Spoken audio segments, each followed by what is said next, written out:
Il faut savoir garder toujours sa bonne humeur.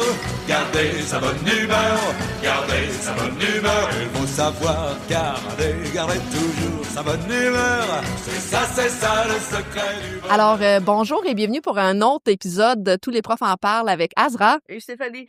Alors, comme d'habitude, on a toujours des émissions hyper passionnantes et aujourd'hui, c'en est une toute extraordinaire, Stéphanie. Je pense J'ai que tellement hâte de Ouais. parler de ça. C'est tellement d'actualité. c'est tellement d'actualité et surtout avec ce qui se passe dans les médias dernièrement, pas juste d'actualité parce qu'on est en 2025, parce que le monde évolue, mais aussi beaucoup de choses se passent en éducation concernant le Numérique. Oui, ta-ta-ra-ram!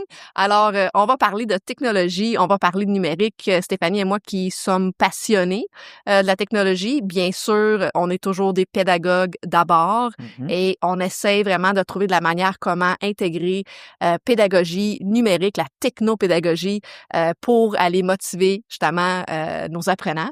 Et aujourd'hui, nous avons un invité spécial, en fait, beaucoup plus que spécial. On l'adore. Le numéro 1. Le numéro 1 du Wow. numérique. On le laisse se présenter, donc on te laisse le plateau. Ben, merci, c'est beaucoup trop. Je pensais pas que j'avais déjà ce titre-là aussitôt dans ma carrière. On est des fangirls, tu sais. Oui, c'est ça. Je pense que ça va vraiment bien aller. Ben, moi, c'est Charles Bourgeois. Je suis docteur en éducation. J'ai gradué de l'Université de Sherbrooke où maintenant je travaille comme chargé de cours. Je donne plusieurs cours à l'université pour le bac en enseignement au secondaire. Entre autres, je donne les cours de fondement, les cours de base avec les différentes théories de l'éducation. Je donne surtout le cours de culture numérique, enseignement et apprentissage, un nouveau cours qui a été créé pour la refonte des programmes à l'université au bac en enseignement au secondaire où on aborde maintenant toutes les questions reliées au numérique, que ce soit planification reliée avec le numérique, gestion de classe, mais même des enjeux plus sociaux, des enjeux d'inégalité numérique, des enjeux de bien-être numérique, temps d'écran. On aborde tout ça dans ce cours-là. C'est vraiment un cours qui est passionnant, que j'aime beaucoup donner, même si c'est la première fois que je le donne. Déjà, ça fait 8 semaines que je le donne et j'adore ça.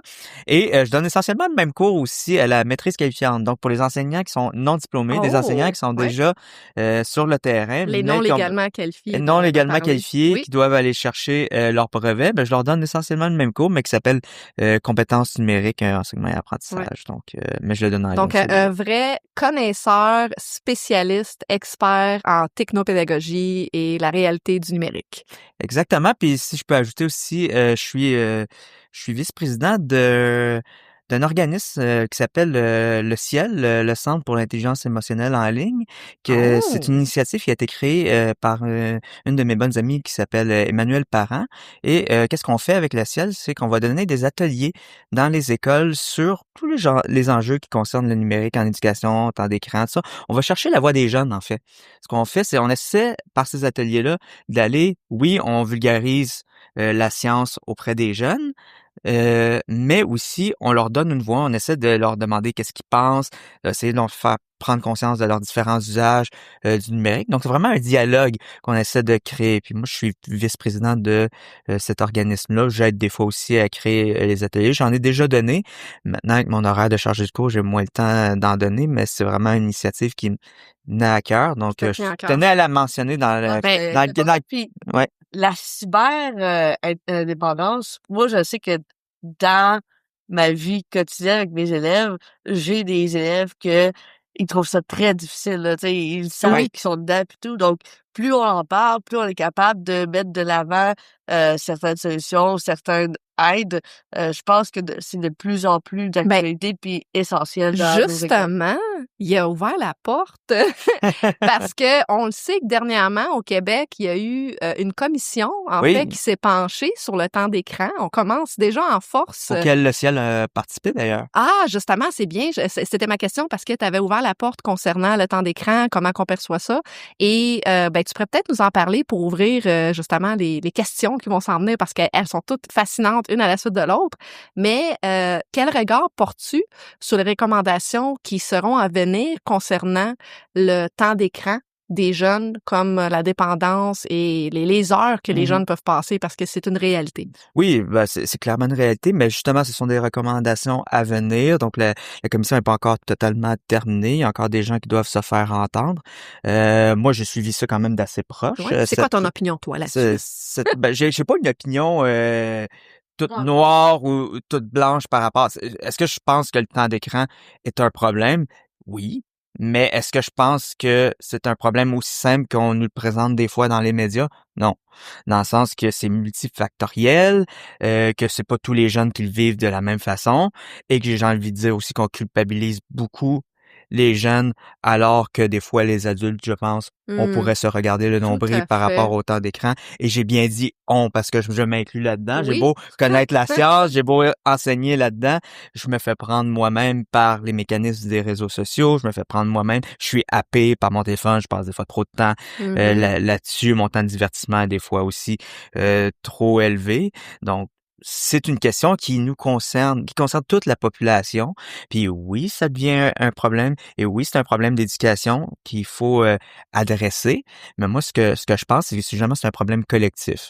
Donc, il faut que ce soit à la fois un problème que les enseignants vont prendre, que ce soit un problème que les parents, faut vraiment amener davantage, je pense, les parents dans la discussion.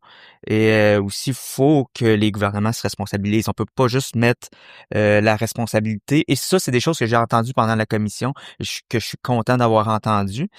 C'est justement l'idée de dire ah oui, on peut enseigner des stratégies d'autorégulation, oui, on peut aider les jeunes à gérer leur temps d'écran, mais il faut aussi que la solution soit collective. Tout à Dans le fait. sens, il faut que C'est un les travail d'équipe. c'est un travail d'équipe. Oui. Faut que les gouvernements mettent en place des mécanismes. Faut qu'ils mettent en place des cours dans les écoles, des formations pour les enseignants.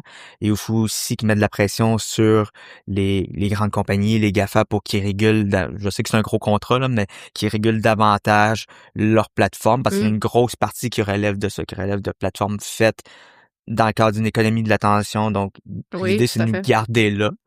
Donc, quand on comprend le système économique qui est en arrière de ça, on n'est pas surpris d'être quand même pris devant ce problème-là. Mais comme je dis, c'est un problème multifactoriel qu'on pourrait vraiment on pourrait en discuter longtemps, mais je vois d'un assez bon œil quand même la commission qui est en train de se faire en ce moment. Il y a des gens très, très talentueux qui participent.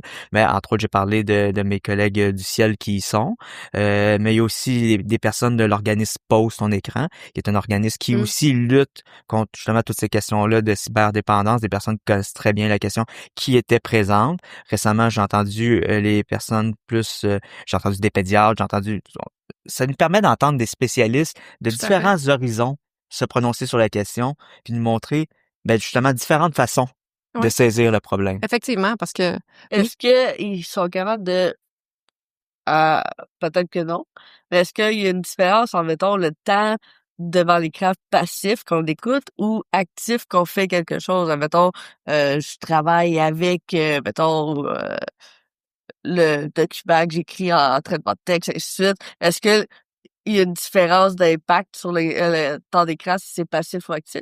Cette différence-là existe, oui. OK. Si le temps d'écran est actif, c'est un temps d'écran qui est un petit peu moins dommageable qu'un temps d'écran plus passif.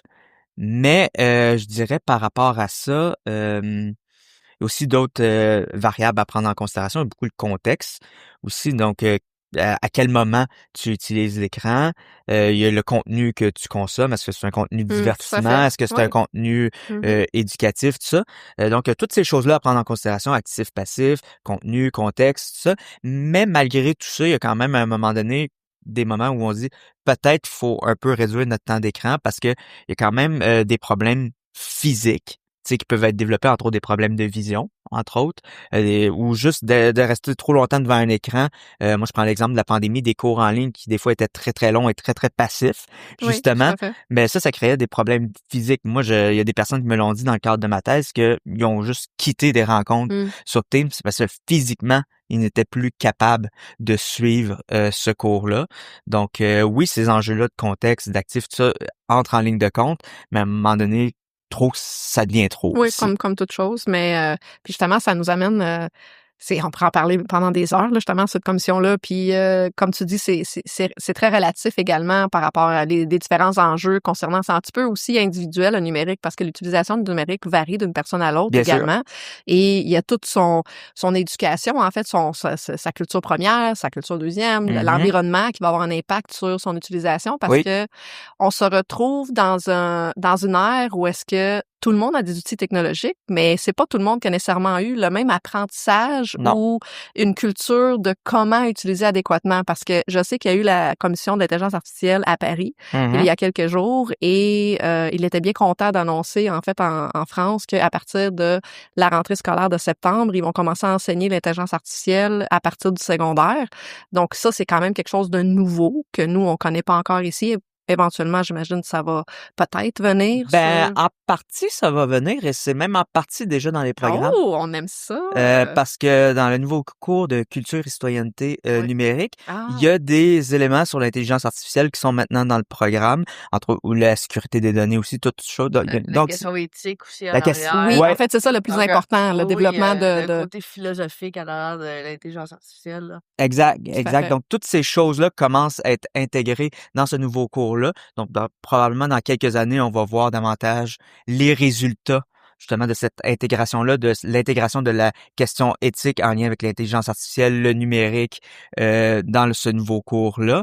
Je dirais peut-être où le bas blesse encore, puis peut-être qu'il va faire que ça va faire en sorte que ça va retarder les effets, c'est que là, il faut former le personnel enseignant. Effectivement. à ces C'est questions-là. la prochaine approche. Ben ça, c'est une réalité parce que la technologie, elle avance beaucoup plus rapidement que tout le reste. Puis là, je veux pas non plus qu'on se lance sur l'IA parce que c'est numérique IA, c'est quand même deux concepts complètement différents qui sont reliés, interreliés. Mais parlons un peu justement de le numérique en éducation. En fait, selon tes recherches, toi, tu explores l'omniprésence. J'adore ça. Toi, tu avais déjà aussi mentionné lorsqu'on avait eu des discussions sur la culture des technologies, l'omniprésence numérique dans ta recherche et ta pratique. Selon toi, quels sont les avantages et les inconvénients de cette omniprésence en éducation? Moi, je pense que les avantages et les inconvénients sont essentiellement les mêmes. Ah, oui, c'est ça. Une nuance toute en finesse. Donc, Alors, puis on il y a est des, tout oui. il y a des, non, mais il y a des penseurs français qui ont déjà amené cette idée-là de la technologie, de la technique, un peu comme à la fois le remède et le poison. Moi, j'aime beaucoup cette idée-là parce que justement, les avantages de cette omniprésence, de cette hyperconnectivité-là, c'est quoi? C'est l'accessibilité du savoir, c'est la possibilité de création, l'accessibilité justement de l'information, d'être capable de communiquer avec tout le monde de manière beaucoup plus facile qu'avant. C'est quoi les désavantages? L'accessibilité de l'information, quand on n'est pas capable de l'évaluer de façon critique, quand on n'est pas capable justement de distinguer ce qui est fait par intelligence artificielle de peut-être quelque chose qui a été créé par l'humain ou qui a été créé avec l'intention de tromper, ben, ça devient un problème. Le fait qu'on puisse communiquer très facilement avec tout le monde, mais ça peut devenir un problème aussi si on met pas de frontières, parce qu'il y a tellement de canaux de communication qu'à un moment donné, on devient en surcharge de telle personne essaie de communiquer avec moi, telle personne essaie de communiquer avec moi à toutes les heures de la journée et même du soir. Donc, pour moi, c'est ça. Les avantages du numérique sont à la fois les lacunes, les limites du même numérique selon quelle perspective on va le prendre. Mais c'est une réalité dans ma classe pour la première fois en quelques années, j'ai une gestion de classe nouvelle que les parents communiquent avec les enfants pendant les classes en chat, donc pas par leur cellulaire, en chat, mais que je suis obligée de dire aux parents, mais si c'est pas urgent, communiquez pas. Puis là, on voit la conversation, mettons, puis c'est qu'est-ce que t'as le goût de manger pour souper? Je fais, écoute, là, il est 2h30, il est en classe. Mais en fait, c'est ça, on dirait que ces barrières-là, on les a ces enlevées. frontières-là, il les a plus. L'élève est comme, oui, ben c'est mon parent qui me parle, faut que Je dois répondre. répondre. Exact.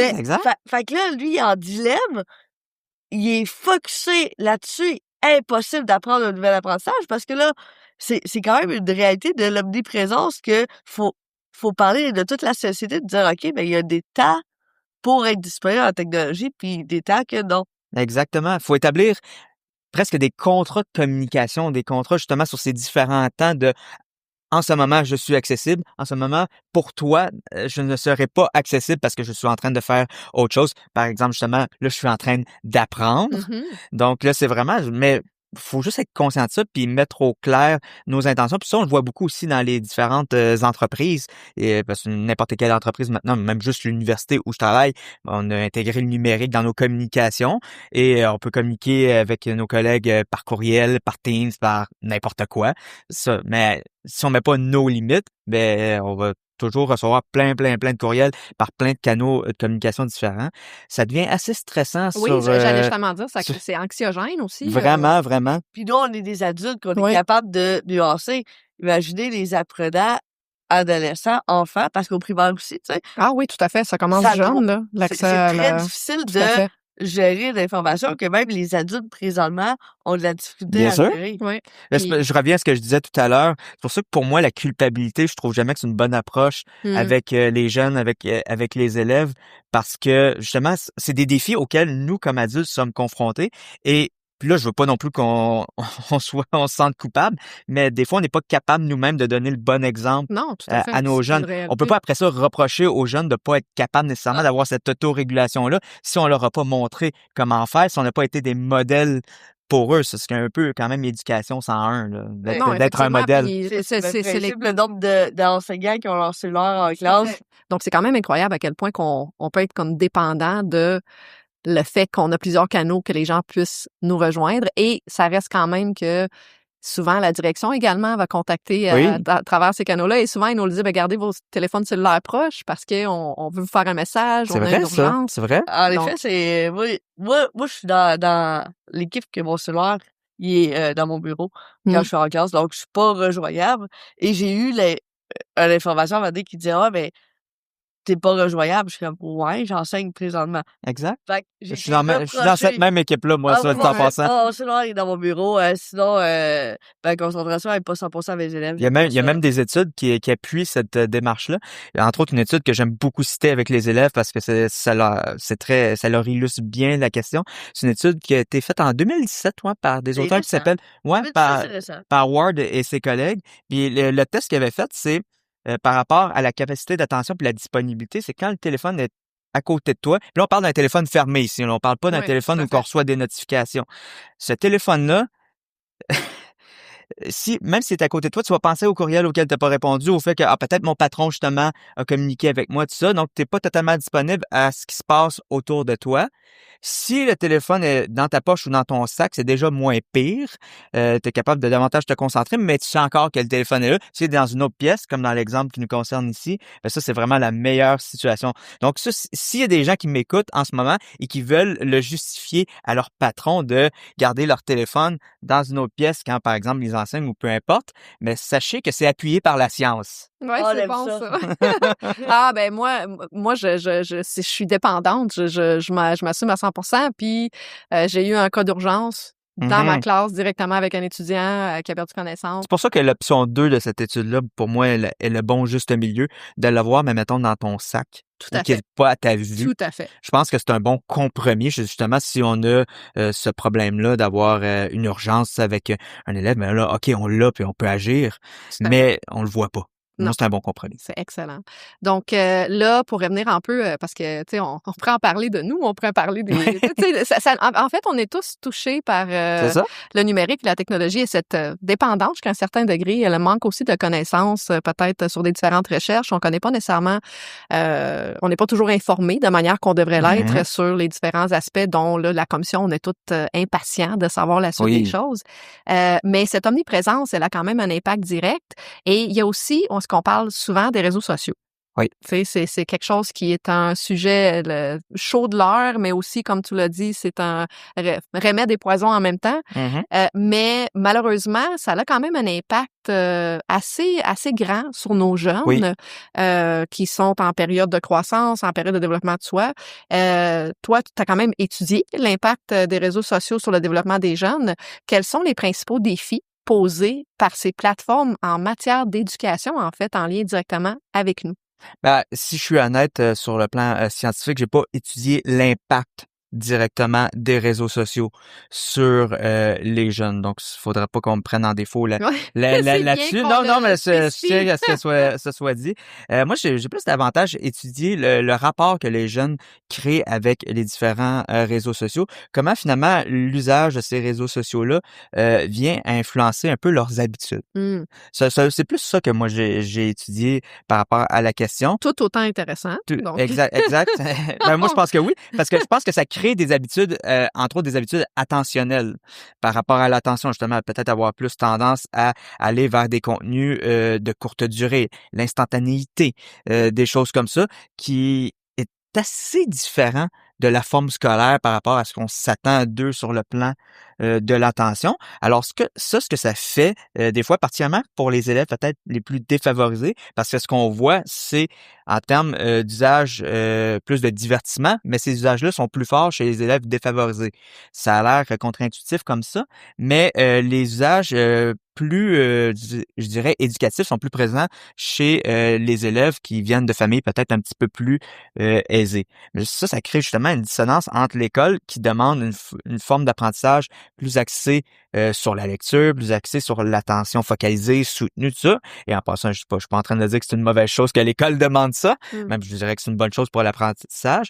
Mais il faut quand même prendre en considération que par leurs usages, entre autres des réseaux sociaux, les élèves ne sont pas nécessairement habitués tout le temps à faire ça. Il y en a qui n'ont pas eu la chance d'être exposés aux livres, tout ça. Donc, il faut quand même prendre compte de cet écart-là, de ce rapport au numérique, aux réseaux sociaux qui a été créé pour finalement ajuster nos pratiques éducatives pour partir d'où l'élève se trouve, pour être capable de l'amener vers la forme scolaire et peut-être dans certains cas aussi essayer de rendre la forme scolaire des fois un petit peu moins rigide qu'elle l'est peut-être traditionnellement. Mais pour ça, il faut comprendre ce que les élèves font et quel rapport se crée avec les réseaux sociaux hors de l'école pour comprendre comment agir avec eux à l'école. Sinon, ce qui se passe, c'est on crée un espace scolaire un peu froid pour les élèves, froid à leur culture, froid à leurs habitudes attentionnelles. Et ça, ben, ça ne crée pas un engagement, ça ne crée pas de motivation chez les jeunes à aller à l'école, à s'engager dans des apprentissages qui sont plus scolaires. Donc, je dirais que ça, c'est quand même des grands enjeux éducatifs auxquels on est confronté. Toute cette question-là du rapport qui se crée avec les réseaux sociaux et aussi la question de l'attention. Moi, c'est vraiment ça que j'ai beaucoup étudié, l'attention. Puis après ça, c'est sûr qu'on pourrait sortir beaucoup d'autres enjeux. Il y en a un qui me vient facilement en tête, c'est l'enjeu, entre autres, la cyber-intimidation. Oui, qui est un enjeu qui se vit. On allait vers ça. ça. La porte était ouverte, moi j'attendais. Oui, ben parce que Ben, c'est quelque c'est ça, chose c'est qui ça. est très, Je l'avais dans ma petite poche d'en arrière. très présent. Exact. Très difficile à gérer également pour autant Parce que l'école, les parents. Dans le temps, quand t'en revenais, dans le temps, tu sais, quand j'étais jeune, vu que je suis Il y a rendue très, 40 très ans. vieille, Non, non. tu sais, t'en revenais à la maison, Ça s'arrêtait ben, là. ça arrêtait. Là, c'est omniprésent. Oui. On reparle du mot omniprésent. Fait que Exact. c'est aussi pire C'est- en virtuel qu'en réel. Tu traînes C'est- l'intimidation dans ta poche avec toi. C'est fou. Puis il y a la distance, il y a des fois même une forme d'anonymat en ligne, qui fait en Effectivement, sorte que les justement. gens ont tendance Oui. à encore moins se retenir, par exemple, d'insulter les gens en ligne qu'ils feraient, par exemple, en face à face. Donc, il y a toute cette question-là qui se pose. Non, la cyber-intimidation, c'est sûr que c'est un danger en ligne qu'il faut aborder. D'ailleurs, ça, je pense que c'est une des autres questions qui va être abordée dans le nouveau cours de culture et Ah, citoyenneté intéressant. au Québec. Oui, parce Ouais, que je pense. c'est un enjeu majeur Oui, en concernant la violence, concernant l'intimidation, puis ça commence très jeune, ce qu'on n'a pas nécessairement connu, mais il y a de plus en plus de jeunes qui ont des cellulaires au primaire, en 4e année, 5e année, parce que les parents veulent rester en contact, ils finissent par avoir... ils vont tous mentir sur l'âge qu'ils ont sur les réseaux sociaux pour y accéder, et là, par la suite, ben ça s'ouvre tranquillement, la cyberintimidation. Ouais. Là-dessus, selon une étude qui avait été publiée par Abilo Media, je pense en 2022, 90% des jeunes en bas de 13 ans, je pense qu'on parlait de 8 à 12 ans, quelque chose comme Ouais, ça, avaient une plateforme, étaient sur une plateforme, un réseau social. Oui, c'est 13 où ans et ça plus. prend 13 ans et Ouais, plus. c'est ça. Tout à fait. Ben c'est ça. Ils vont tous mentir sur l'âge parce qu'il n'y a pas nécessairement une façon de faire la vérification. Puis Ben tu vas non, pas non plus. c'est tellement facile. Avez-vous plus de 13 ans? Oui. Oui ou non? Il y a personne qui va faire ah non, je vais faire un peu Une question légitime. OK, quel groupe a joué? Puis t'es comme... je vais faire un amalgame pour une autre population. C'est un sujet un petit peu plus extrême, mais je pense que les gens vont quand même saisir un peu ce que j'essaie de dire. C'est un peu comme sur les sites de pornographie. Il y Oui, a c'est la quand même même chose. certains sites Oui. de pornographie où tout ce qu'ils demandent, c'est avez-vous 18 ans et plus? Je l'ai Oui, non. demandé. Il y a personne, Check. c'est ça, il y a personne encore là qui va faire comme si la personne a l'intention de consommer ce genre de contenu-là, ben, Oui. il y a personne qui va faire comme Tout à fait. ah, il y a ça. Ah non, je vais pas y aller. Ben voyons. Ben, ça en est un autre enjeu, justement, auprès des adolescents, cette accessibilité-là à Oui. justement, cette consommation-là, comme tu dis. Mais avant qu'on s'enflamme, parce que en fait, c'est tellement vaste, le numérique, puis les effets et comment qu'on peut être influencé. Oui. Moi, dans le fond, j'aimerais ça qu'on revienne un peu sur on est toujours en éducation, mais sur, on se le cachera pas, Stéphanie, t'es sûrement au courant également, t'enseignes à des jeunes enseignants. Il y a beaucoup d'enseignants qui ont peur du numérique. Il y a beaucoup d'enseignants qui veulent pas l'intégrer dans leurs cours parce que ils voient ça vraiment d'un œil négatif, parce que oui, malheureusement, on parle souvent des aspects négatifs du numérique, justement les réseaux sociaux, l'intimidation, l'accessibilité. Le plagiat qui Effectivement. est plus facile pour certains Et profs. Surtout avec ChatGPT qui est oui, arrivé, on en parle avec beaucoup. Là. c'est ça, l'intelligence générative, ça s'empire et ça fait en sorte qu'il y a encore une plus grande distance du désir de vouloir intégrer la technologie. C'est sûr que l'impact de la pandémie a eu quand même un effet néfaste, si on peut dire, sur plusieurs enseignants qui ont un peu, t'as parlé au début de la personne qui s'est levée en plein milieu de cours parce qu'elle était plus capable, mais il y a eu beaucoup de vécu de ça auprès des enseignants parce qu'ils ont tellement été, si on peut dire, forcés, entre guillemets, à utiliser une technologie. C'est le bon mot. Qu'ils ont eu une écriture aiguë. Et là, ils se retrouvent à plus jamais vouloir utiliser la technologie. Est-ce que, dans le fond, comment tu perçois ça, un peu cet aspect-là de vouloir enlever le numérique pour certains enseignants dans leurs cours par crainte, souvent, des fois c'est par mauvaise expérience, parce qu'ils ont été brûlés. Est-ce qu'une fois qu'on est brûlé en technologie, on peut plus jamais revenir? Comment tu perçois ça de ton côté, selon tes connaissances et ton expérience? Oui. Ben moi, j'ai tout le temps une grande empathie quand même par rapport à cette question-là. Puis j'essaie de pas lancer la pierre à personne quand il est question de justement de l'intégration des technologies pour toutes les raisons que tu viens d'évoquer d'ailleurs. C'est pour ça que moi j'essaie d'éviter. Des fois on entend ce mot-là résistance au changement. On dit mettons par exemple que les enseignants sont résistants au changement. Moi je n'utilise jamais ce terme-là. Parce que premièrement, est-ce que je pense que tout changement est nécessairement positif? Absolument pas. Et est-ce que je pense que il y a certaines préoccupations qui peuvent être légitimes? Absolument. Donc, c'est pour ça que justement, moi, je parle davantage de préoccupations. Et j'essaie d'entendre quelles sont les préoccupations. D'ailleurs, c'est souvent des questions que je pose dans mes cours. Quelles sont les préoccupations des enseignants? D'ailleurs, les enseignants à qui j'enseigne à la maîtrise qualifiante, les non également qualifiés, qui sont déjà sur le terrain, eux, ils me parlent beaucoup de l'intelligence artificielle générative comme étant une préoccupation parce que eux, ils l'ont vécu. Les cas de plagiat, justement, ils en ont vu. Donc, nécessairement, ils s'attendent à ce qu'on fasse un peu un suivi là-dessus. Et moi, je comprends absolument pourquoi. Je comprends que quand tu as été brûlé, quand tu as eu une expérience désagréable, ben, tu n'as pas nécessairement envie de la recommencer. Ça s'applique pour le numérique, mais ça s'applique sur un peu tout dans la vie. C'est pas pour rien que, je vais le ramener aux élèves, mais qu'il y a des élèves qui développent un mauvais rapport à l'écrit. C'est parce qu'à chaque fois qu'ils ont eu à écrire, ça a été une expérience douloureuse pour eux. Ben, le numérique, c'est un peu la même chose. Le rapport au numérique qu'une personne se crée, mais si à chaque fois que tu as utilisé le numérique, ça a été une mauvaise expérience, autant pour toi comme enseignant que pour tes élèves ou tes étudiants si c'était aux études supérieures, ben, je comprends que tu ne voudras pas répéter l'expérience. Après ça, est-ce que ça fait en sorte que la personne est condamnée à ne jamais utiliser le numérique? Je ne pense pas, mais je pense que pour que cette personne-là parvienne peut-être à se réconcilier avec le numérique, mais ça impliquerait qu'elle vive des victoires avec le numérique. On ramène le bon vieux sentiment d'efficacité personnelle, mais on est un peu là-dedans quand même. Tout à fait. Mais ça sera surtout l'idée d'être capable dans les écoles de créer, puis il y a des écoles qui le font, de créer davantage des équipes écoles avec peut-être des enseignants qui sont des modèles, des enseignants qui maîtrisent un petit peu plus la technopédagogie. Puis là, quand je dis maîtriser la technopédagogie, je veux pas juste dire quelqu'un sait bien se servir d'un outil technologique, mais quelqu'un qui est capable de faire apprendre avec un outil technologique. Il y a quand même une nuance entre ces deux choses-là. Tu peux être très bon avec une C'est tellement essentiel que tu as justement expliqué cette différence-là. Ben, tu peux être très bon avec une techno et absolument être capable de rien faire avec cette techno-là sur le plan de l'éducation avec tes élèves. Tu pourrais même être très mauvais pour enseigner, me donner des mauvaises consignes, des Ça, c'est une choses comme mauvaise ça. perception qu'on voit souvent en éducation. En fait, Absolument. on voit Ouais, des la jeunes personne qui bonne sont... en techno va être un bon pédagogue. C'est ça. Non, non, C'est pas puis c'est nécessaire. deux Puis même à aspects ça, complètement quelqu'un pourrait différents. être pas très bon en techno, mais avoir la patience puis être capable de nuancer puis apprendre en même temps que les élèves. Et Effectivement. avoir l'aide, justement, avoir Ouais. l'aide s'il y a des techniciens dans les écoles, s'il y a peut-être dans les meilleurs des cas, il y a des conseillers pédagogiques, s'il y a justement, on a accès à des enseignants dans l'école qui deviennent un peu les experts technopédagogues de l'école. Si on avait cette coordination-là, mais peut-être qu'on serait capable de faire vivre des victoires à des enseignants qui sont un petit peu plus réticents et que là, on les amènerait peut-être à réintroduire progressivement le numérique dans leur pratique.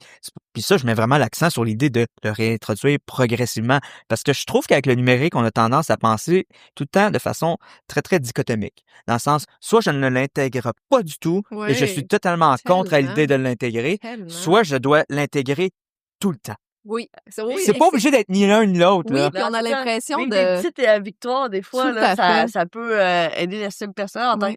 parce qu'on sous-estime l'estime personnelle en tant qu'enseignant. Là. Oui, Tu sais, vivre des petites victoires, t'es comme OK, je suis capable, je vais aller un peu plus loin, puis t'es pas obligé d'aller de A à Z. Tu peux arrêter à L, puis c'est bien correct. Tout à fait. puis moi, je ramène tout le temps ça quand je l'enseigne à c'est quoi ton intention pédagogique. Tu sais, mets la pédagogie avant la technologie. Si la En technologie premier, vient très toujours. bien servir ton intention pédagogique, fabuleux.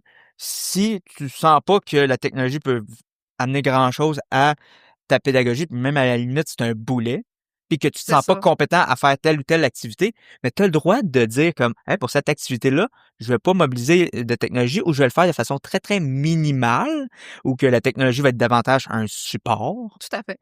Tout à fait. qu'une façon peut-être de faire apprendre les élèves. Puis quand je serai plus à l'aise, peut-être dans d'autres types d'activités ou peut-être quand ça cadrera davantage avec le curriculum, ce que Mhm. je suis en train d'enseigner, parce qu'il faut jamais oublier les disciplines, ben peut-être que là, je pourrais l'intégrer. Tout à fait. Ben, prioriser, on peut revenir à l'essence de la pédagogie, prioriser l'apprentissage Bien sûr. avant entre guillemets, l'entertainment, parce que des fois, il y en a des enseignants qui vont percevoir la technologie comme « Ah, je veux les motiver, mais en bout de ligne, il n'y a pas nécessairement un apprentissage pédagogique derrière ça. On les garde juste occupés Hein? et ben on se dit « Ben, elle va faire une gestion de classe de moins parce qu'ils vont être occupés à regarder la vidéo, puis nous, on n'aura pas besoin de se casser le dos à les garder allumés. » Donc, c'est comme un peu une pente glissante quand on se retrouve dans cette perception-là du numérique en pédagogie.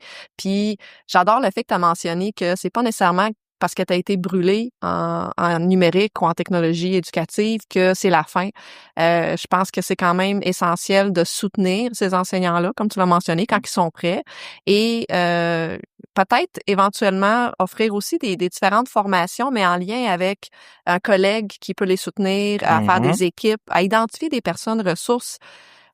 Et moi, j'aime toujours ajouter, identifier des personnes ressources dans une école qui ont réussi, qui ont passé par ce chemin-là, parce qu'on a tendance à identifier des personnes qui aiment la technologie. Donc oui, c'est important la passion, mais faut aussi aller chercher un peu un servir à la zone proximale de développement qui s'applique. On y revient toujours. Eh ben c'est ça qui s'applique également à l'enseignant en numérique. Donc des fois, identifier, tu sais, dans les établissements, une personne qui a eu du négatif, et là, ils sont rendus à prendre peut-être du numérique une fois par mois, effectivement, et là, on identifie cette personne-là pour ces enseignants-là, parce que des fois, ça peut être aussi très intimidant de se retrouver face à un collègue que OK, c'est un savant de la technologie, c'est un savant de la technopède. Je vais pas poser mes questions parce que je vais avoir l'air bizarre. Effectivement. Je vais avoir l'air préhistorique. Ben, ça revient un peu à la confiance en soi, ce que tu mentionnais tantôt. Ça me fait penser à l'autre balado qu'on avait fait avec les étudiants de l'université, comment qu'il avait dit qu'en techno, il se sentait pas à l'aise parce que il connaissait pas l'éventail des possibilités puis qu'il aimerait ça l'apprendre, mais qui était comme OK, mais faut le planifier de l'apprentissage de la technologie. Bien sûr. Puis je trouve ça super intéressant que c'était eux qui nous l'expliquaient parce que, mettons, là, je suis en train de faire un nouveau projet avec mes élèves. J'ai appris la base de la techno. Mm-hmm. Ben, ils sont beaucoup plus loin que moi en faisant un 2 heures. Puis là, je fais, oh, attends un peu, je vais m'asseoir puis je vais apprendre un peu plus. Mais c'est sûr que c'est un défi personnel de faire, oh, attends un peu, tu me poses des questions que je peux pas répondre parce que je pensais pas que vous allez aller loin. Parce que c'est ça, la possibilité de la techno en éducation, c'est que l'élève va beaucoup plus loin que tes attentes. Ouais, mais moi, oui, ça, je suis entièrement d'accord. Ça, je le dis à la limite pour à peu près tout, parce que comme je disais au début de la balado, j'enseigne aussi les fondements, donc pas seulement le numérique. Moi, la figure de l'expert en éducation, je m'en méfie un peu. Dans le sens, quelqu'un qui arrive et qui pense tout savoir. Tu sais, t'as le droit aussi de dire à tes élèves une fois de temps en temps, de dire, hey, ça, là, la question que tu me poses, comme tu dis, je le sais pas. Je Oui, te reviens là-dessus l'humilité. ou, Ah oui, c'est ou même impliquer l'élève là-dedans. Toi, qu'est-ce que t'en penses? Là, on peut ouvrir une discussion. Puis si à la fin de cette discussion-là, on ne sait pas, ben je te reviendrai avec une réponse plus précise. Ben avec le numérique, c'est la même chose. On peut faire travailler les élèves aussi. Puis bon, les élèves, faut prendre en considération qu'ils sont inégaux. C'est comme les enseignants. Ils sont inégaux devant la technologie. Il y en a qui sont très bons, très à l'aise. Il y en a d'autres que juste savoir où sauvegarder leurs documents, c'est un exploit. Je caricature un peu, mais ouais. c'est non, En fait, mais c'est non, pas vraiment mon pas non, vraiment. à peine. Ça existe pour vrai. Non, c'est ça, je Euh, sais, mais je prenais À les deux chaque semaine, figures. je dis aux élèves, n'oubliez pas d'enregistrer, c'est normal, c'est normal. Exact. Mais c'est des choses qu'il faut rappeler, mais t'en as qui savent, t'en as qui sont très bons. Donc, à la limite, ça, c'est utiliser les élèves les plus forts un peu comme des mentors aux élèves qui ont peut-être un petit peu plus de difficultés avec leurs compétences numériques. Puis même sur certains points, des fois, qui peuvent être des mentors pour nous-mêmes. Moi, je dis surtout pour l'aspect culture numérique. Quand je forme des futurs enseignants, Mhm. je leur dis tout le temps, arrivez pas dans une classe en faisant semblant que vous connaissez bien la culture numérique jeunesse quand c'est pas le Des cas. jeunes, ouais. Ils vont vous manger tout rond. Ouais. Et je dis souvent, là je vais utiliser une expression un peu plus familière, le détecteur de bullshit, Mhm. particulièrement des adolescents, est très élevé. Il est très développé, hein. Oui, c'est ça.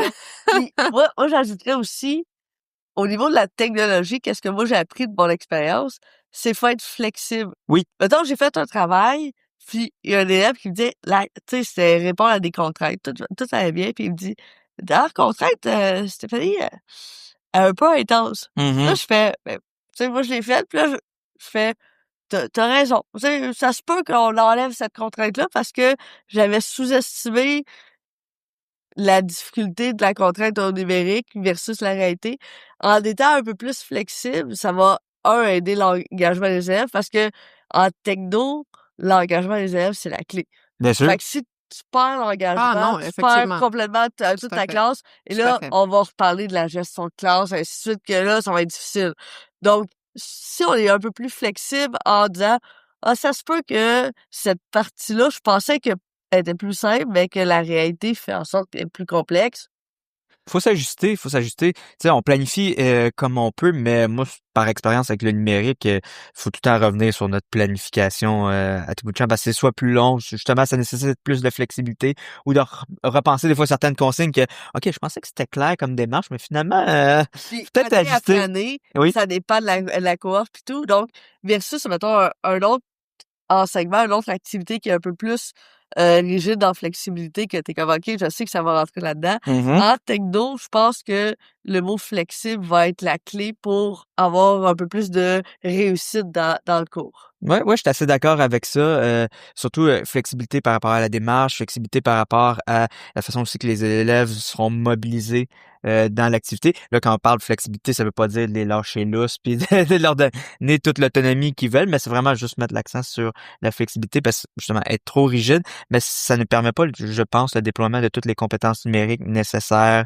à la réalisation de l'activité. Ça, je suis assez d'accord avec ça. Ben là, en fait, vous avez déjà ouvert la porte. On parle des apprenants, on parle de leur utilisation du numérique, puis on a parlé justement des différents défis, le différents dédains des profs également, puis peut-être des fois le manque de connaissances, manque de formation, des fois plusieurs aspects. Mais parlons également de l'aspect des élèves ayant des troubles d'apprentissage ou des défis Ah d'apprentissage. oui. Où est-ce que le numérique, là, on le voit sous un autre angle. Mhm. Puis en même temps, on se le cachera pas, des fois ça peut être également un défi pour l'enseignant parce que aujourd'hui, on peut se retrouver entre 25 jusqu'à 35, des fois 40% d'élèves dans une classe qui vont avoir des outils numériques pour les soutenir dans leur apprentissage. Et des fois, l'enseignant, justement, des fois, il y a eu une mauvaise expérience également avec le numérique qui fait en sorte que c'est un petit peu plus difficile pour lui de gérer l'utilisation des différents outils. Mais comment que le numérique peut être comme en fait un outil pour favoriser cette inclusion-là, puis cette équité-là à travers les différents apprenants qu'on se trouve dans une classe? Justement, la question de flexibilité ici nous aide parce que justement, ça nous permet de reconnaître que, moi je parle souvent de rythme d'apprentissage dans ce cas-là, parce qu'on sait, en tout cas, je vais pas trop m'attarder là-dessus, mais la question peut-être des styles d'apprentissage, ça, c'est plus ou moins un mythe. Bon, en fait, pas plus ou moins, c'est un mythe en éducation, mais des rythmes d'apprentissage, ça, c'est quelque chose qui Tout à fait. existe. Des différents niveaux de Tout à compétences, fait. ça, c'est quelque chose qui existe. Donc, justement, cette différenciation-là, puis cette flexibilité-là dans notre démarche, dans les consignes, dans justement même la possibilité de mobiliser tel ou tel outil numérique, ça permet une réelle différenciation qui, d'un côté, permet de donner de la motivation peut-être au plus avancé, on va dire au plus fort, mais j'aime pas le phraser comme ça, au plus avancé, je préfère dire comme ça, et peut-être les personnes qui ont moins de compétences ou qui ont des troubles d'apprentissage, mais là, on peut leur donner, euh, on peut amener un rythme qui est peut-être des fois sans dire un petit peu plus lent, mais plus ajusté. On peut leur offrir certains outils numériques aussi qui sont ajustés à eux, des outils numériques comme WordQ, entre autres, pour la rédaction, tout ça, qui est un Pour la outil. lecture des textes aussi, ça aide beaucoup parce que je me souviens au début de mon enseignement, on prenait des MP3 puis on enregistrait question par Tout à question fait. pour que Ouais. l'élève puisse entendre la question enregistrée par le maître, Tout à fait. l'enseignant. Puis là, à cette heure, avec WordQ, t'es capable de te faire lire n'importe quel texte. Ça facilite aussi la job du prof, là. Mais bien Tout à sûr. Et fait. ça, c'est absolument génial. Ça, c'est absolument génial.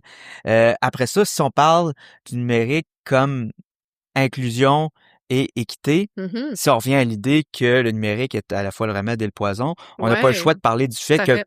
à certains moments, le numérique est aussi vecteur d'inégalité. Oui, Sachant qu'on est quand même dans un c'est système bien que tu le mentionnes. Ouais. d'éducation qui est inégal. Tu sais, ça, c'est pas spécifiquement numérique, soit dit en passant. C'est vraiment lié au fait qu'on est quand même dans un système d'éducation.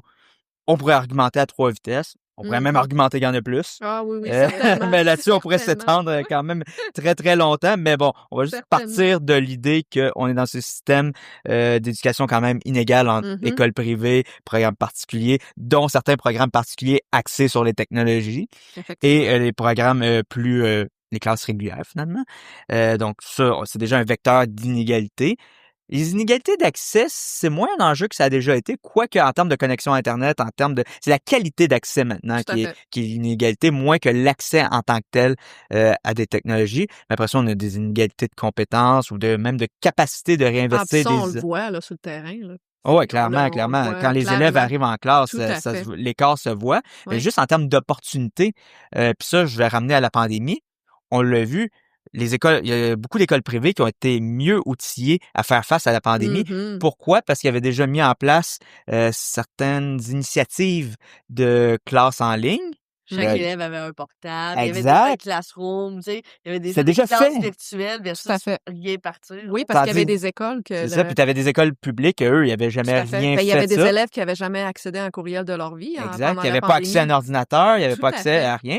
Donc, on peut pas dire après ça, quand on regarde ce De portrait-là, l'équité. qu'il y avait une équité, qu'il y Tout avait à une fait. égalité. Après ça, est-ce que le numérique a un potentiel d'inclusion pour les raisons qu'on a évoquées? Bien sûr, mais il faut jamais oublier que la société étant ce qu'elle est, le numérique aussi peut être un vecteur d'inégalité. Une fois qu'on sait ça, ça veut pas dire encore là de sortir le numérique par la fenêtre. Ce que ça veut dire, c'est, on le sait, ben faut agir. Le savoir, c'est le pouvoir. Ben justement, quels sont justement les défis pour toi à relever pour exploiter pleinement le numérique? Oh mon Dieu, Ah, il y en a vraiment plusieurs des défis pour exploiter pleinement.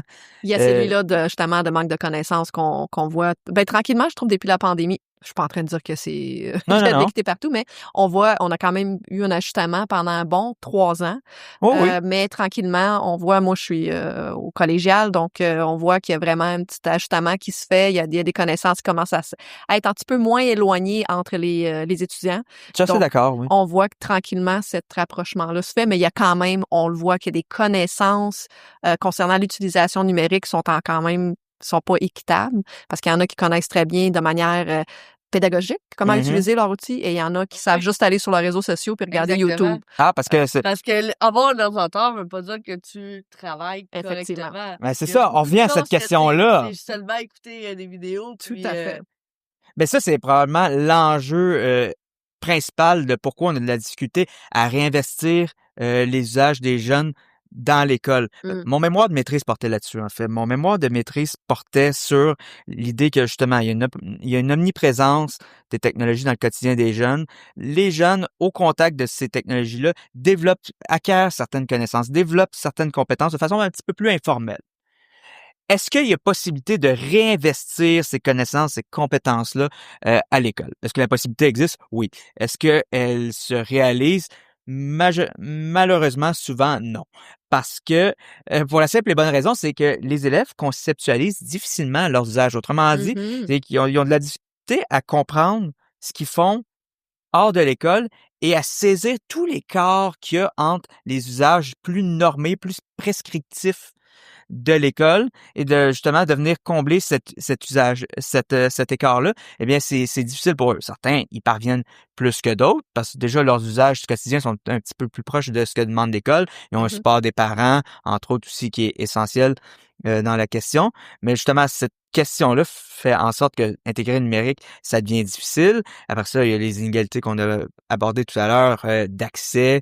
OK, les élèves ont accès à des ordinateurs, certes, mais si on leur demande de faire des travaux à la maison et qu'ils ont une connexion Internet vraiment mauvaise, ben, ils feront pas grand-chose avec Tout à ça. fait. Ou s'ils n'ont pas les logiciels demandés, encore là, ils feront pas grand-chose avec ce qu'on va leur demander de faire. C'est pour ça que des fois, aller vers des ressources en ligne, c'est un petit peu plus encouragé parce que les ressources en ligne, même juste quand je dis une ressource en ligne, ça peut être quelque chose comme Teams, par exemple, ou juste des logiciels qu'on peut trouver facilement en ligne.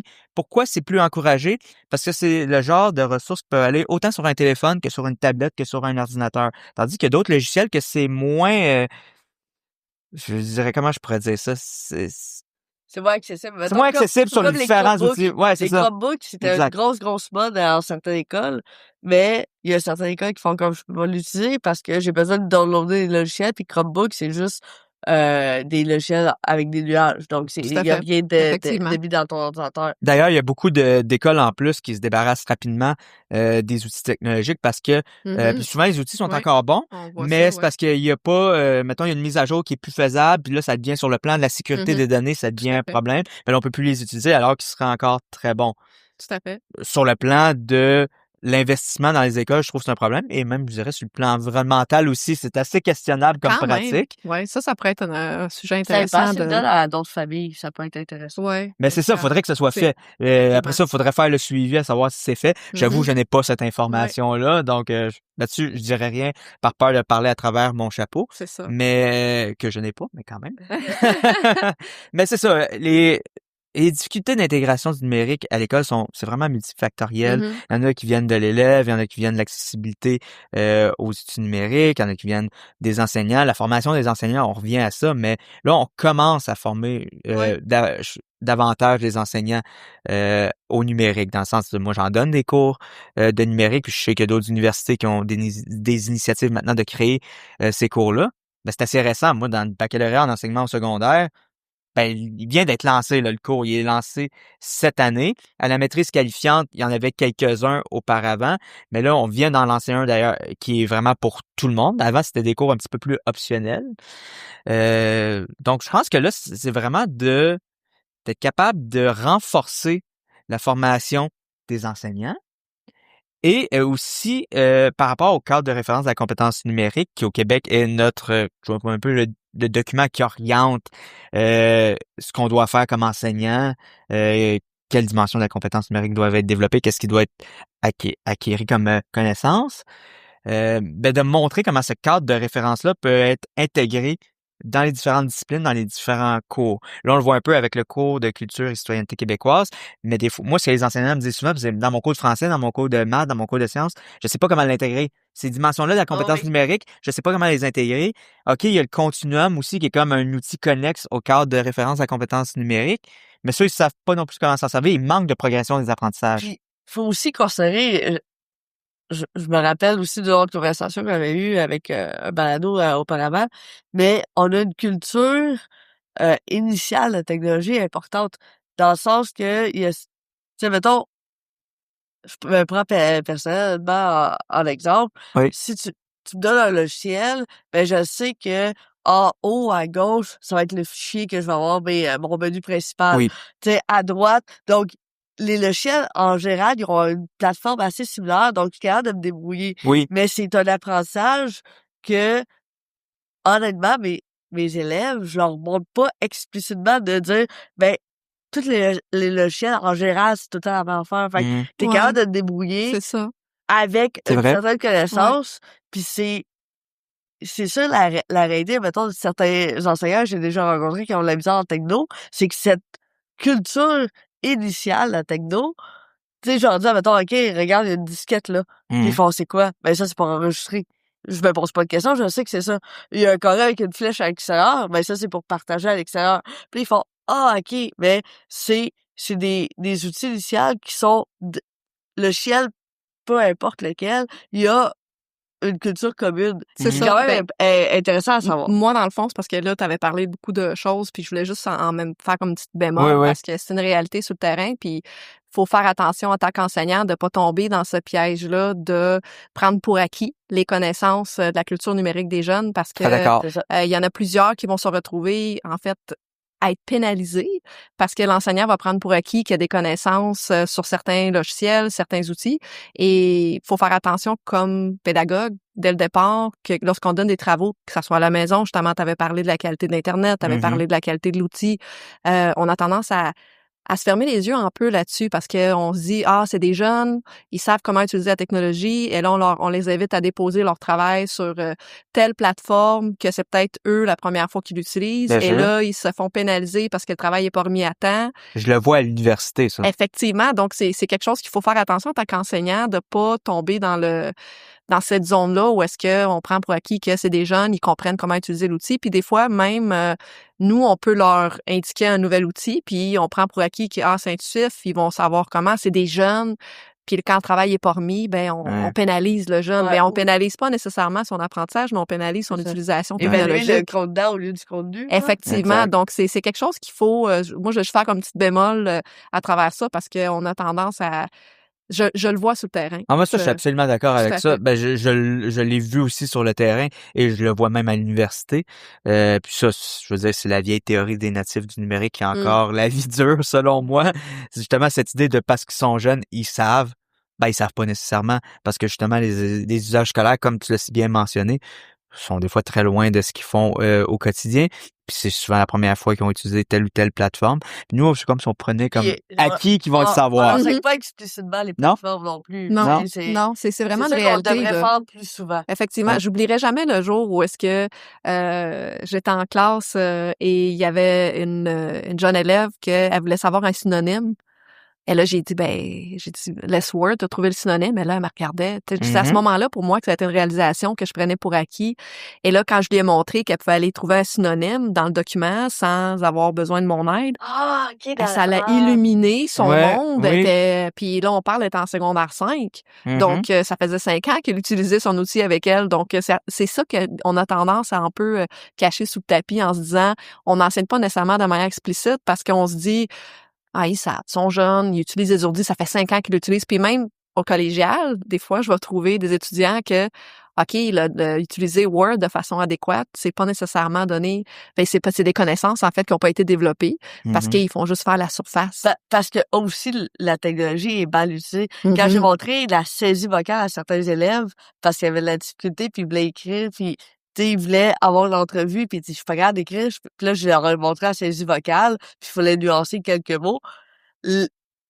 La lumière dans les yeux, faire « Oh, attends un peu, il y a un potentiel ici que j'avais jamais estimé. » Puis là, t'es comme « Ah, personne me l'a montré. » Exact, ben c'est ça. Mais Puis, justement, tu sais, comment on peut aider les apprenants à développer des stratégies efficaces pour intégrer le numérique de manière... Est-ce qu'il y a une manière, en tant qu'enseignant, on peut les aider?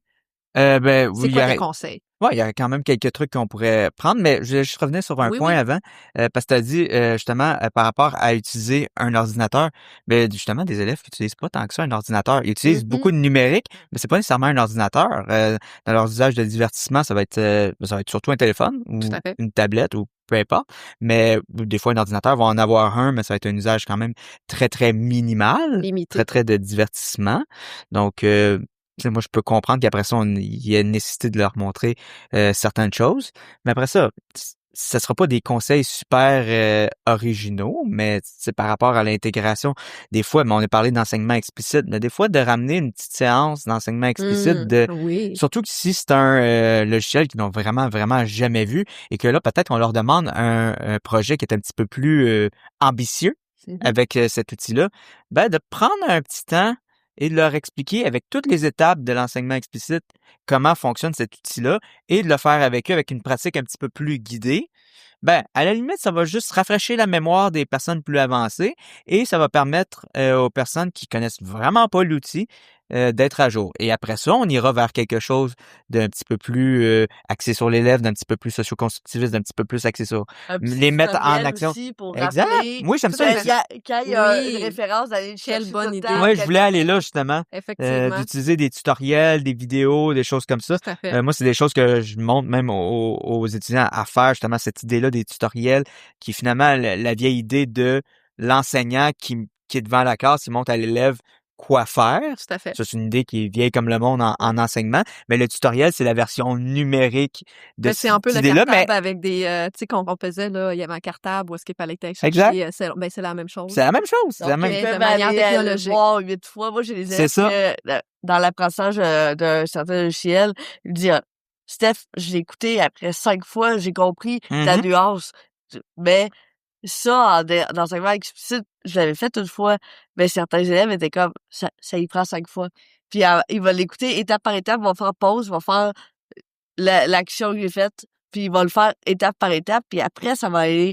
Mais le tutoriel en numérique, avec le pause puis le play, c'est quand même quelque chose d'intéressant. C'est vraiment intéressant. Puis moi, quand j'enseigne ça, quand je donne ce conseil-là à mes étudiants, qui sont les futurs enseignants, je leur dis tout le temps, en fait, la comparaison que je leur fais, c'est, moi, quand je me fais des recettes, tu sais, quand je suis pas, tu sais, je cuisine, mais je suis pas le meilleur cuisinier qui existe au monde, ben, des fois, je lis un livre de recettes, puis je suis comme, je comprends pas ce que tu essaies de me dire, là. Je ne saisis pas comment faire cette démarche-là pour obtenir la recette que je veux pour mon bon souper. Donc, des fois, ce que je vais faire, c'est justement, je vais aller chercher le tutoriel en ligne, puis je vais regarder la personne faire la recette. Puis en regardant la personne faire la recette, je vais faire OK! Tout à fait. Tout à C'est fait. ce qu'on essayait de m'expliquer sur le mode écrit, c'était ça. Puis là, je suis capable de le recréer. J'ai saisi ce qui m'était demandé. Ou un autre exemple que je leur donne souvent aussi, c'est j'essaie de monter une étagère ou peu importe. J'essaie de faire quelque chose de plus manuel. Moi, je suis vraiment pas le meilleur manuellement qui existe. Justement, je vais aller voir le tutoriel puis de toute façon, de plus en plus, on n'a pas le livre d'instruction pour faire quelque chose. Donc, c'est ça. D'aller chercher la vidéo, c'est vraiment... Ah oui, puis avec fait. la vidéo, C'était là, le- tu peux c'était faire le- pause, Tout à faire ton action. Exact, faire- exact. Bon, ben là, écoute, je sais qu'on a du plaisir, mais le temps, il file. Moi, je m'amuse beaucoup. Oui, c'est ça. Faudrait faire une partie 2 parce qu'il y a tellement de belles choses à Mais c'est un beau discuter. sujet, je trouve. Puis ça nous Puis on n'a même pas parlé tous. de plagiat encore. Non, puis ça serait un Je tout reviens quand autre- vous voulez. Ça serait un tout autre balado parce que c'est quelque chose que les enseignants, peu importe le niveau, peu importe la matière, partagent ensemble.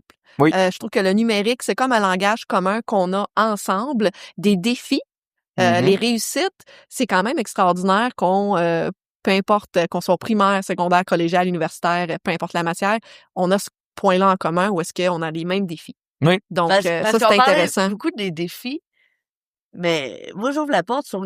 Il y a Il y a beaucoup d'avantages. Moi, tellement j'adore de belles ça. réussites. Les- Ben, justement, pour closer, un peu terminer, ben, on a quand même un top chrono qu'on l'a quand même avisé en début. Avant Oui, j'ai été mis au l'enregistrement. courant de ce Mais bout-là. Tu n'as pas eu les questions d'avance, mais avant de se lancer au top chrono, pour finir en beauté, on va dire la partie 1, parce qu'on va faire une deuxième partie. Parce que j'aimerais ça qu'on parle justement du plagiat, de l'intégration de l'IA, tous ces différents aspects, puis la formation également des jeunes enseignants qui s'en viennent sur le terrain, parce que ça fait partie de leur réalité. Et moi, c'est vraiment quelque chose qui me passionne de former les futurs enseignants Ça se aux voit. questions du numérique en éducation, parce que c'est des questions contemporaines. Puis je pense que c'est nécessaire à la formation, même si en sortant de mon cours, c'est pas nécessairement des enseignants qui vont tout le temps mobiliser le numérique, mais au moins ils vont être alertes par rapport à ces questions-là, ils vont pouvoir accompagner leurs élèves. Puis ça me rend quand même c'est très, sûr. très fier. Puis les profs de terrain, présentement, la formation qu'ils ont eue à l'université, c'est clairement pas la réalité d'aujourd'hui. Fait que ça va être Non, quand tout à même fait. Il y a eu beaucoup de intéressant développement. pour tout le monde. Tout à fait. Mais ça a été honnêtement, je fais déjà une petite parenthèse. Ça a été un réel plaisir t'écouter Ça fait puis plaisir. partager en fait ta passion, tes connaissances. Je pense que c'est quelque chose que je vais pouvoir partir dans ma petite valise d'outils puis ramener avec moi. Mais en fait, avant de se lancer au top chrono, selon toi, ça serait quoi les conseils que tu pourrais donner à un enseignant qui hésite à intégrer la technologie ou même à un apprenant, parce que il y a des élèves, des apprenants, des étudiants qui nous écoutent. Quels conseils tu pourrais leur donner pour justement peut-être promouvoir une ouverture ou une utilisation, Saine. oui, Ouais. saine, surtout le mot-clé, parce que Je l'ai déjà mentionné, mais je vais y revenir parce que je pense que c'est un point clé de notre discussion. C'est l'idée de y aller progressivement. Donc, de ne pas y aller dans des absolus. Donc, de ne pas viser d'être soit dans l'idée de « Oh non, j'intégrerai plus jamais de technologie dans mon enseignement » ou l'idée que « OK, là, du jour au lendemain, faut absolument que je change tout. Là. On Faut, bannit le crayon. on bannit le crayon, le papier crayon, plus jamais de notes à la main pour mes élèves ou mes étudiants selon où vous enseignez. Non, c'est seulement du numérique. Ça, je pense que ce serait une erreur de prendre la question de ce côté-là. Puis moi, j'aime bien le concept de sobriété numérique. C'est un concept qui est lié à la question environnementale. En fait, c'est l'idée que les technologies ont un impact environnemental en raison du stockage de données, les serveurs, effectivement, ainsi de suite. oui, puis Ça, on pourrait faire un podcast là-dessus aussi. Ce Oui, serait oui, très oui, oui, intéressant. oui, moi je suis Mais la sobriété numérique amène l'idée, c'est pas de ne pas utiliser le numérique, c'est de mieux utiliser le numérique. Et moi, c'est une idée que j'aime beaucoup et c'est une idée que je promouvois beaucoup, cette idée de mieux utiliser le numérique, mais pour ça, il faut le faire progressivement, petit à petit, vivre des victoires. Donc, y aller progressivement. Au début, l'intégrer peut-être dans des pratiques avec lesquelles on est déjà à l'aise, dans le sens y aller très minimalement. Au début, tout ce que tu peux faire, c'est te servir de ton tableau numérique interactif comme projecteur. C'est de permettre aux élèves de faire, si tu es un enseignant de français, par exemple, de faire des productions écrites par ordinateur. C'est de leur montrer comment faire des recherches en ligne de qualité, tout ça. Donc, ça, c'est des pratiques que vous êtes à l'aise, ben, vous pouvez les mobiliser avec le numérique. C'est pas des pratiques qui changent fondamentalement l'enseignement-apprentissage, mais ça permet déjà de mobiliser certains outils numériques. Ça permet déjà de développer certaines dimensions de la compétence numérique. Ça permet justement de réintégrer le numérique dans votre vie. Et si ça va bien, après, ben vous pouvez commencer peut-être à modifier certaines pratiques pour mettre en place peut-être des projets un petit peu plus ambitieux. Des fois, ça peut même être du team teaching si c'est possible dans votre école. Donc, de faire équipe avec peut-être un enseignant qui est plus à l'aise sur le plan techno, un projet en interdisciplinarité, par exemple, qui passerait beaucoup par le numérique. Là-dessus, en faisant ça, vous ne seriez pas seul, parce que je pense que c'est un des problèmes avec le numérique, c'est qu'on se sent souvent seul Ouais, avec tout le à fait. numérique. Fait Tout que à d'y fait. aller de façon plus en équipe, je pense que ça nous permettrait d'outrepasser ce problème-là et de voir des fois peut-être s'il y a des formations continues qui s'offrent, des choses comme ça, faire des recherches. Tu sais, il y a beaucoup de ressources aussi qui sont accessibles en ligne de formation. Puis c'est de comprendre aussi que quand on parle d'intégration du numérique, il y a l'éducation avec le numérique, mais l'éducation au numérique. Tu sais, Tout à fait. l'éducation avec le numérique, Belle nuance. c'est Ouais, d'intégrer très le belle numérique comme outil au moyen moyen qui va servir l'enseignement-apprentissage. L'éducation au numérique, c'est d'éduquer aux différents enjeux reliés au numérique. Réseaux Effectivement. sociaux, ça peut être la sécurité des données, ça peut être la désinformation, il y a plein de choses. Panoplie. Ça, c'est des enjeux qui, ben, on peut les enseigner sans nécessairement être un pro de la techno, dans le sens que nos habiletés techniques peuvent être correctes sans plus, mais on peut être de très bons pédagogues et enseigner ces enjeux-là. Et en enseignant ces enjeux-là avec nos élèves, ben on leur permet déjà, encore là, de développer d'autres aspects de leurs compétences numériques. On développe un esprit Tout critique à fait. chez nos J'adore qu'il a élèves. mentionné ça, ouais. Et puis, moi, je pense que c'est super important. Puis c'est peut-être une facette qu'on a tendance des fois à oublier. Puis après ça, c'est d'inclure les élèves. Moi, je trouve la voix des élèves, c'est tout le temps super important, autant d'inclure peut-être les élèves qui ont plus de facilité avec les technologies comme mentor pour les autres, puis même pour nous-mêmes, d'avoir une humilité comme enseignant, de dire qu'on ne connaît pas tout. Et justement, c'est ça, de les inclure. Quand je dis ça, je parle pour l'éducation avec le numérique, puis pour l'éducation au numérique, mais c'est vraiment d'ouvrir le dialogue avec eux. Parce que je pense que quand on parle de temps d'écran ou même d'intelligence artificielle, si on se braque, puis on arrive, puis on les culpabilise, puis on leur dit « Vous êtes le problème, votre usage est le problème », on va pas développer l'esprit critique, on va pas développer d'usage consciencieux. Les élèves vont juste se fermer et c'est absolument pas ce qu'on veut. C'est pas Ouais. très... Puis, Moi, oui. j'ajouterais aussi, tu sais, avec l'éducation avec le numérique, mon conseil pour les profs qui veulent mettre de la technologie de l'avant, on a beaucoup de piliers en éducation. Gestion de classe, matière, ainsi de Oui, suite. Travailler avec les 3 piliers en même temps, c'est très difficile. c'est vrai Donc, on peut cibler, mettons, une matière qu'on connaît par cœur, qu'on sait que la gestion de classe va être facile avec un projet, ainsi de suite. Puis là, travailler la techno parce que tu vas travailler un pilier. Travailler 3 piliers avec, mettons, une matière que c'est la première fois que tu enseignes versus Non, un projet ouais. que tu n'as jamais fait.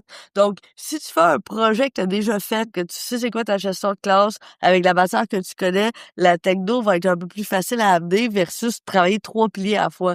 Donc, on peut cibler les moments où est-ce qu'on introduit Absolument. la techno pour avoir l'air, ben pas Effectivement. avoir l'air, mais avoir un sentiment un peu plus de contrôle.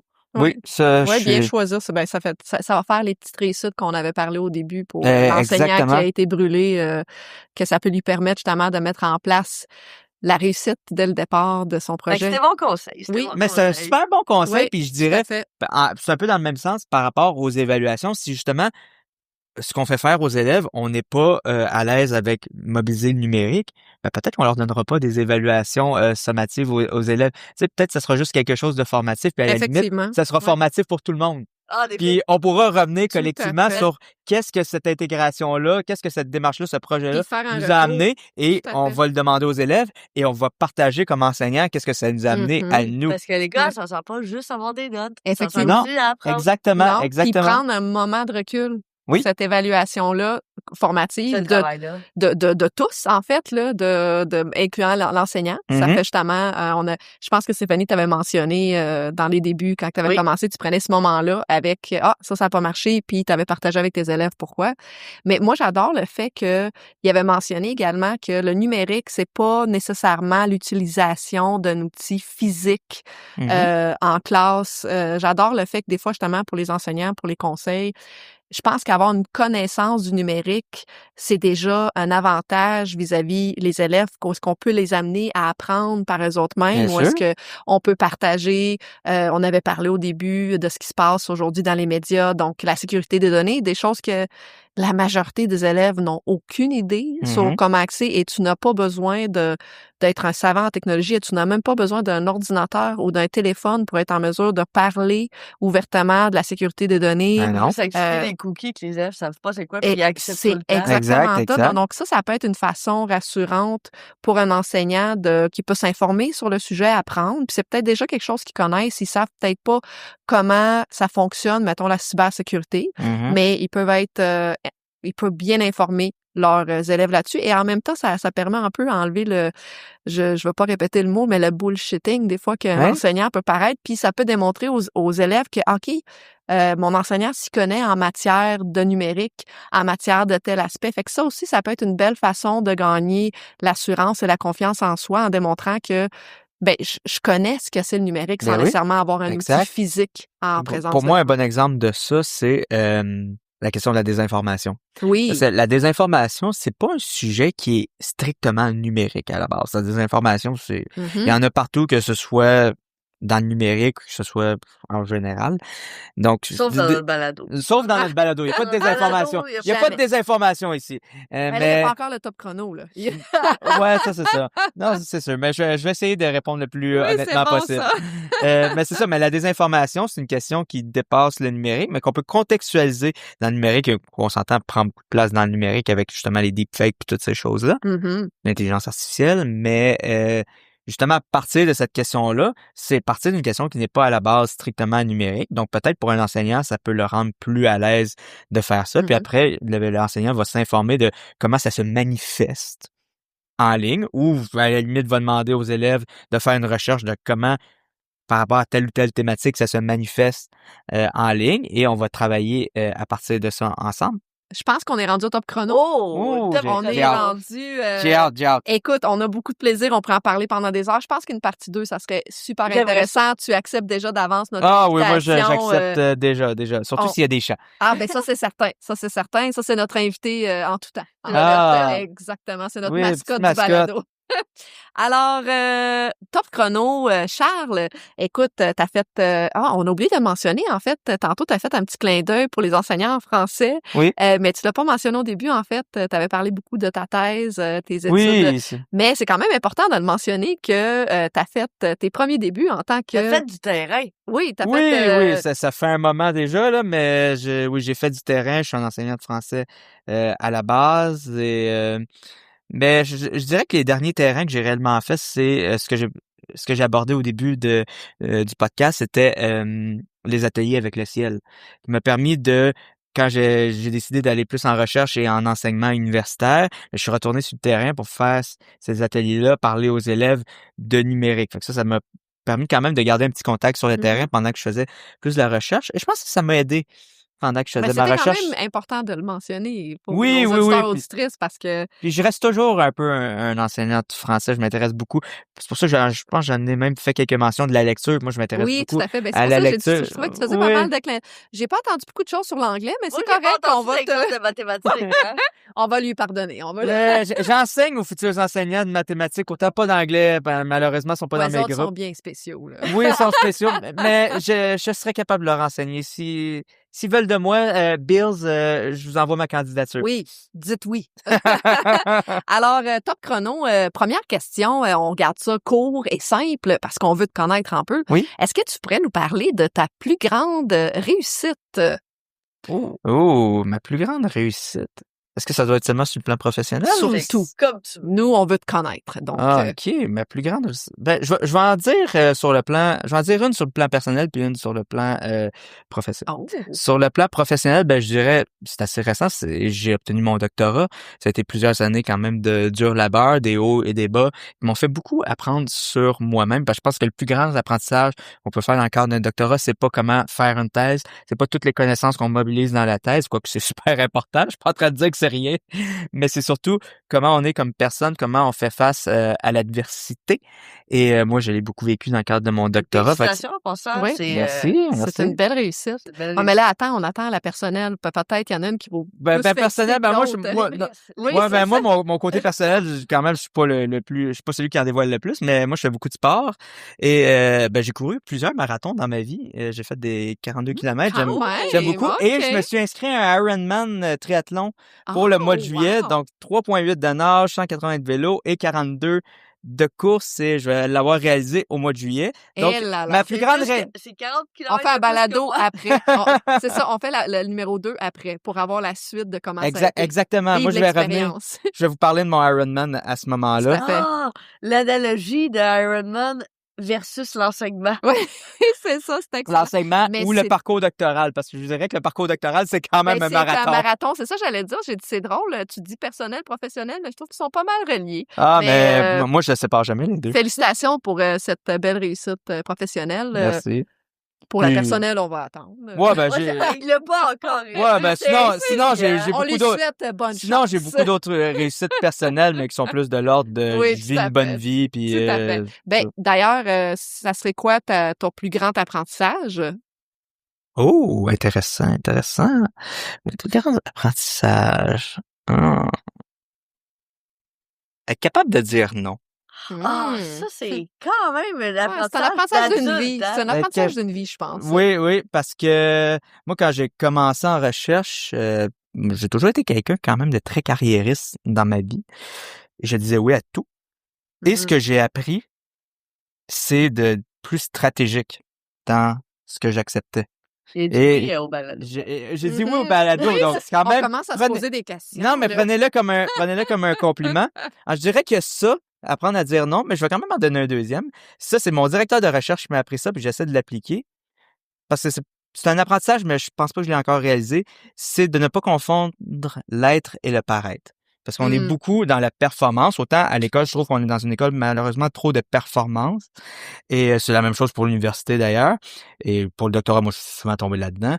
Et j'essaie d'être davantage dans l'être. Donc, davantage quelqu'un qui parle du processus d'apprentissage, de ce que je vis, des émotions que je vis, et d'être capable de parler de comment j'ai outrepassé les difficultés, que de dire comme hey, moi j'avais une très bonne moyenne, puis j'ai eu telle ou telle bourse. Tout à fait. Mais bon, des fois, le chasser naturel, il revient au galop, là, mais Mais c'est quand même C'est un bel apprentissage. Oui, c'est un bel apprentissage. Puis c'est un apprentissage que je Tout à mettrais fait. à exécution pour certains, tu sais, dans l'enseignement à long terme à des élèves puis tout. bien sûr. C'est un apprentissage Tout à de fait. vie. Ben c'est ça, je dis, c'est quelque chose qui se travaille en fait toute une vie. Exact. Et ça nous amène à notre dernière question. Si tu avais une baguette magique, Oh! qu'est-ce que tu changerais en éducation? Mon Dieu. Toi.